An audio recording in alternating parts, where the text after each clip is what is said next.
हरियाणा प्रदेश कृषि प्रधान होने के नाते किसान की प्रगति और प्रदेश की प्रगति में सीधा संबंध है। शुरुआत में परंपरागत खेती ही की जाती थी, जिसके तहत मुख्य रूप से धान, गेहूं, सरसों, कपास और गन्ने जैसी फसलों का उत्पादन किया जाता था और इन फसलों से देश को खाद्यान्न के नाते से आत्मनिर्भर बनाया गया। लेकिन समय की जरूरत के मुताबिक किसान भाइयों को परंपरागत फसलों के अलावा और ज्यादा प्रगति करने के लिए फलों और सब्जियों के साथ साथ आधुनिक खेती को अपनाना चाहिए।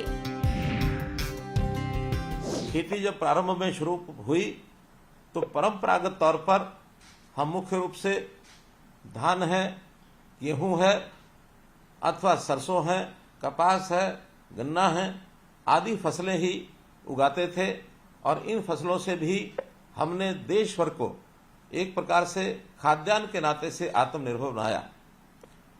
अब समय की आवश्यकता है कि हमको इन परंपरागत फसलों के अलावा और अधिक प्रगति करने के लिए हमारी आवश्यकताएं सब्जियों की और फलों की, इन आवश्यकताओं की पूर्ति करनी है। मुख्यमंत्री मनोहर लाल के नेतृत्व में नई तकनीक और नए ज्ञान का उपयोग करके जिस तरह से कृषि क्षेत्र को बढ़ावा दिया जा रहा है, उससे सूबे के दूसरे किसानों को भी प्रेरणा मिल रही है, जिससे किसान धीरे धीरे आधुनिक खेती की तरफ बढ़ते चले जा रहे हैं। ऐसे में मछली पालन करना भी किसानों के लिए बेहद ही लाभकारी साबित हो रहा है, क्योंकि हरियाणा सरकार मछली पालन को एक प्रमुख रोजगार के रूप में अपनाने वाले किसानों को बढ़ावा दे रही है। इतना ही नहीं, प्रधानमंत्री मत्स्य संपदा योजना के तहत मछली और झींगा पालन के तहत स्वरोजगार करने वाले लोगों को अनुदान दिया जा रहा है। हम जो नई तकनीक और नए ज्ञान का उपयोग करते हैं अपने कृषि क्षेत्र को बढ़ावा देने के लिए, इसकी प्रेरणा अन्य किसानों को भी मिलती है और बहुत से किसान धीरे धीरे इस ओर आगे बढ़ रहे हैं कि फल और सब्जी की खेती करने के लिए पॉली हाउस है, हाईटेक ग्रीन नेट है, नेट हाउस है।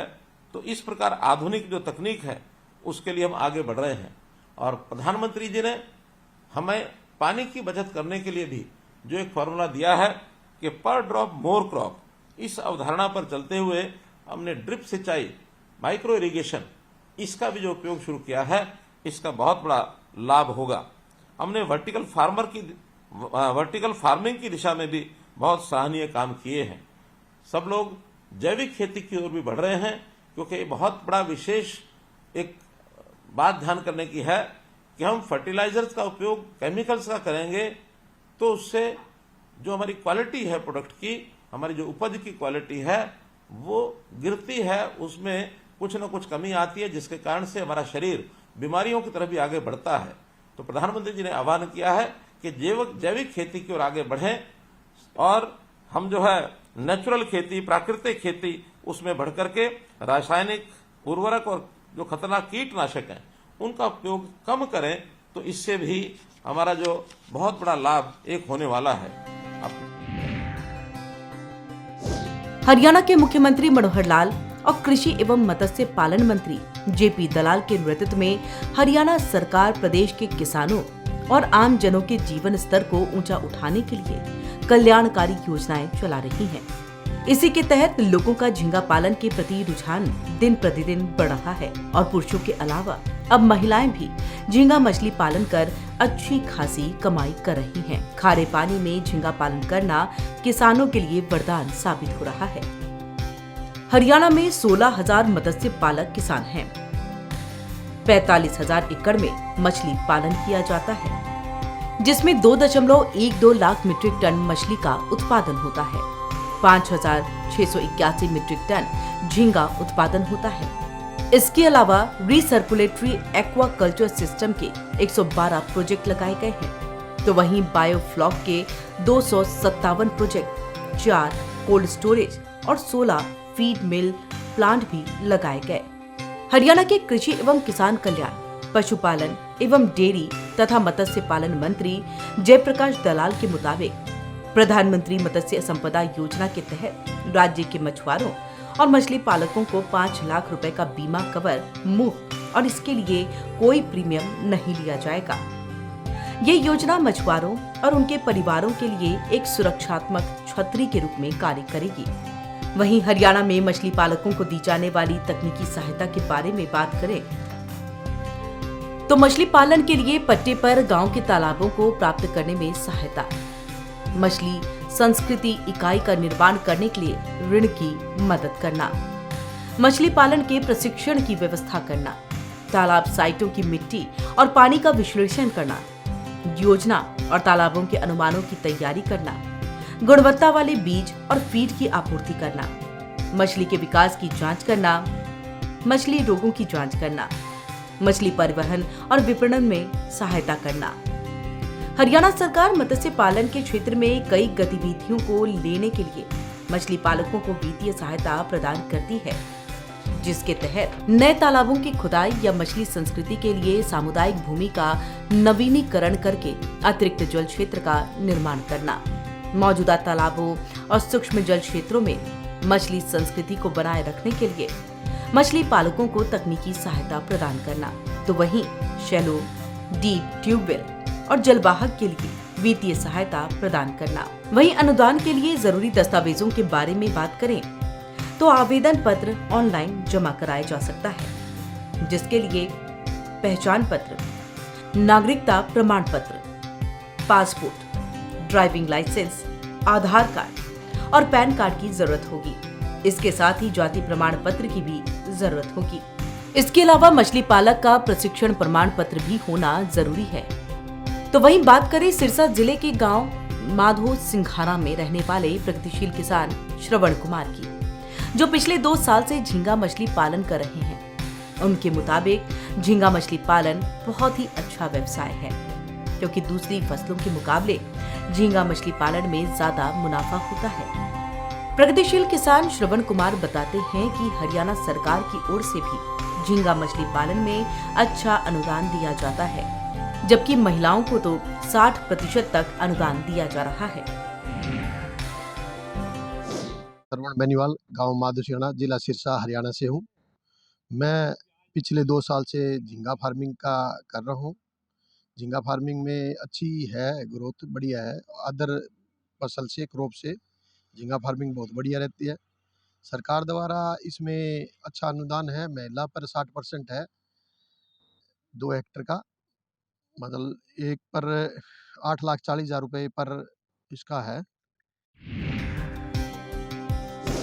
उन्होंने कहा कि दूसरी फसलों के मुकाबले अगर किसान झींगा मछली पालन करे तो किसानों को ज्यादा मुनाफा होगा। उन्होंने बताया कि उनके पास किन्नू का बाग भी है, उसके बराबर ही मुनाफा हो जाता है, लेकिन शुरुआत में कुछ साल मेहनत करनी पड़ती है, जिसके बाद अच्छी आमदनी होनी शुरू हो जाती है। तो पीछे और फसल से आपा कर रहे हैं, उससे फिश पर आपा अगर आए फार्मर तो अच्छी बेनिफिट रहेगा। मेरे पास किन्नू का बाग भी है, उसके बराबर का ये चला जाता है। उसमें अपने को 3-4 साल की मेहनत करनी पड़ती है, इसमें फर्स्ट साल में भी अच्छी इनकम देने लग जाता है। प्रगतिशील किसान श्रवण कुमार ने किसान भाइयों से निवेदन करते हुए कहा है कि ज्यादा से ज्यादा किसान झींगा मछली पालन करें, क्योंकि केंद्र और हरियाणा सरकार की तरफ से मछली पालन के लिए कई कल्याणकारी योजनाएं चलाई जा रही हैं, जिसका फायदा मछली पालकों को होता है। और इसके अलावा उन्होंने ये भी कहा कि डीएफओ चौधरी जगदीश खुद किसानों से जुड़े हुए हैं, जो निरंतर किसानों की समस्याओं का समाधान करने के लिए साथ खड़े रहते हैं। तो मैं सभी किसान भाइयों से निवेदन करता हूं कि आप फिश फार्मिंग में आए। जो माननीय प्रधानमंत्री श्री नरेंद्र मोदी जी की नील क्रांति एक योजना है, उसके अंदर आप इसमें आ सकते हो, जिसमें इसमें सरकार द्वारा बहुत ही बढ़िया बेनिफिट दिया जाता है। अपने डीएफओ चौधरी जगदीश जी बहुत ही बढ़िया फार्मर से जुड़े हुए हैं। बहुत टाइम में फार्मर की कोई भी प्रॉब्लम आती है, उसके लिए वो उस साथ खड़े रहते हैं। यही है। उन्होंने कहा कि परंपरागत खेती को छोड़कर अगर किसान झींगा मछली पालन करता है तो अपनी आमदनी डबल कर सकता है। लेकिन इसके साथ मेहनत भी जरूर करनी पड़ती है। तो अदर खेती से हटके कुछ करेंगे तो तभी फार्मर की आमदनी है वो अच्छी होगी।